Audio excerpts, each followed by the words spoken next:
और आपको बताते चलें कि ईरान अमेरिका इजराइल जंग को लेकर बहुत बड़ा इंकशाफ हुआ है। एक बड़ी रिपोर्ट निकलकर सामने आई है जहां ईरान की जंग ने अमेरिका को खाली कर दिया है। जी हां, अमेरिका के अंदर हाहाकार मचा हुआ है, अमेरिका के अंदर अफरा तफरी का माहौल है। और ऐसे में एक बड़ी खबर आई है। दरअसल मशहूर बरतानवी जो अखबार फाइनेंशियल टाइम्स यानी एफटी की रिपोर्ट ने पेंटागन के अंदरूनी खदशात को बेनकाब कर दिया है। ईरान के साथ जारी तवील और शदीद जंग ने अमेरिका के जदीद तरीन मिसाइल के जो जखीरे हैं, मिसाइल जो स्टॉक्स है, उसको खतरनाक हद तक कम कर दिया है, जिसने अब एक तरह से परेशानियां अमेरिका की बढ़ा दी हैं। रिपोर्ट के मुताबिक ईरान के ड्रोन्स और मिसाइलों को रोकने के लिए अमेरिका ने इतनी बड़ी तादाद में अपने इंटरसेप्टर मिसाइल दागे हैं कि अब उसके अपने पास जखीरा खत्म होने के करीब है।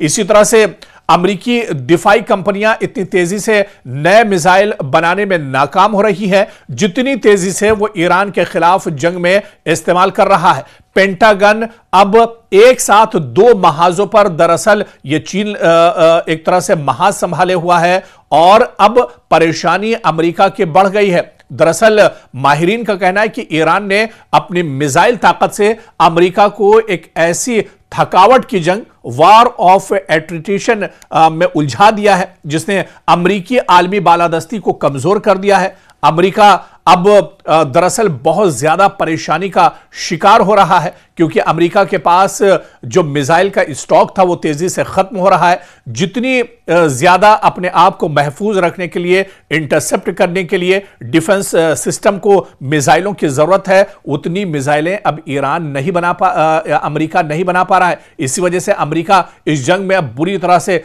फंसता हुआ नजर आ रहा है। एक बयान डोनाल्ड ट्रंप का यह भी आया था कि वो दरअसल अब इस जंग को बातचीत के जरिए से हल करना चाहते हैं, बातचीत के जरिए से इस जंग को रोकना चाहते हैं। लेकिन अब अमेरिका को यह जानना होगा कि इस जंग में बहुत देर हो चुकी है। जो अमेरिका यह समझ रहा था कि 4-5 दिनों में, 1 हफ्ते या 10 दिन में ईरान के साथ जंग को खत्म कर देगा, ईरान को तबाह बर्बाद कर देगा, वो ईरान आज कई हफ्तों की जंग के बाद भी मजबूती के साथ खड़ा है। बल्कि अब आप देखिए ड्यागो जो ग्रेशिया का पूरा जो इलाका है, जो एयरबेस है अमेरिका का सबसे बड़ा, अब यहां तक भी अमेरिका के एयरबेस तक तकरीबन 4000 किलोमीटर का जो फासला है वहां तक भी अब ईरान की मिसाइल पहुंच रही है। और इसी तरह से पूरा इजराइल अब एक तरह से ईरान ने तबाह कर दिया है। पूरे मशरिक़ वस्ता में, मिडिल ईस्ट में जहां जहां अमेरिका के एयरबेस हैं तकरीबन वो सभी एयरबेस एक तरह से खत्म हो चुके हैं, बर्बाद हो चुके हैं।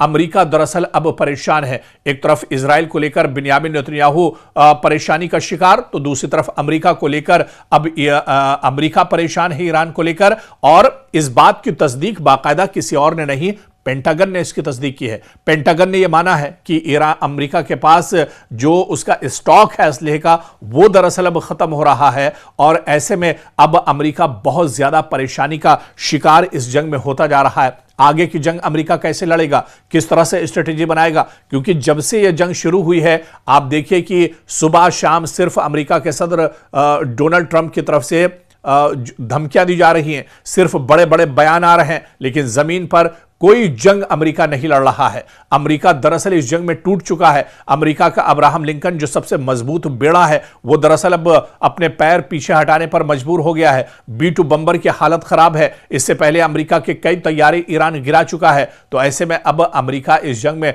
फंसता हुआ जा रहा है। और ऐसे में पेंटागन ने बड़ी जो जानकारी दी है और आलमी सियासत में भी देखिए ये एक बहुत बड़ा मोड़ माना जा रहा है। मशहूर बरतानवी अखबार फाइनेंशियल टाइम्स की यानी एफटी की रिपोर्ट ने पेंटागन के अंदरूनी खदशात को दरअसल अब सबके सामने ला दिया है, बेनकाब कर दिया है कि ईरान के साथ जारी तवील और शदीद जंग ने अमेरिका के जदीद तरीन मिसाइल स्टॉक है उसको खतरनाक हद तक कम कर दिया है, जिसने अब अमेरिका की दरअसल नींद उड़ा दी है। डोनाल्ड ट्रंप परेशान है और एफटी रिपोर्ट के मुताबिक ईरान के ड्रोन्स और मिसाइलों को रोकने के लिए अमेरिका ने इतनी बड़ी तादाद में इंटरसेप्टर मिसाइल दागे हैं कि अब उसके पास अपना मिसाइल का जखीरा भी दरअसल खत्म हो रहा है। अब अगर अमेरिका पर कोई खतरा होता है तो अमेरिका उसे किस तरह से रोकेगा? तो अब डोनाल्ड ट्रंप दरअसल मौजूदा जो जंग की सूरत हाल है उसको लेकर बहुत ज्यादा परेशानी का शिकार है।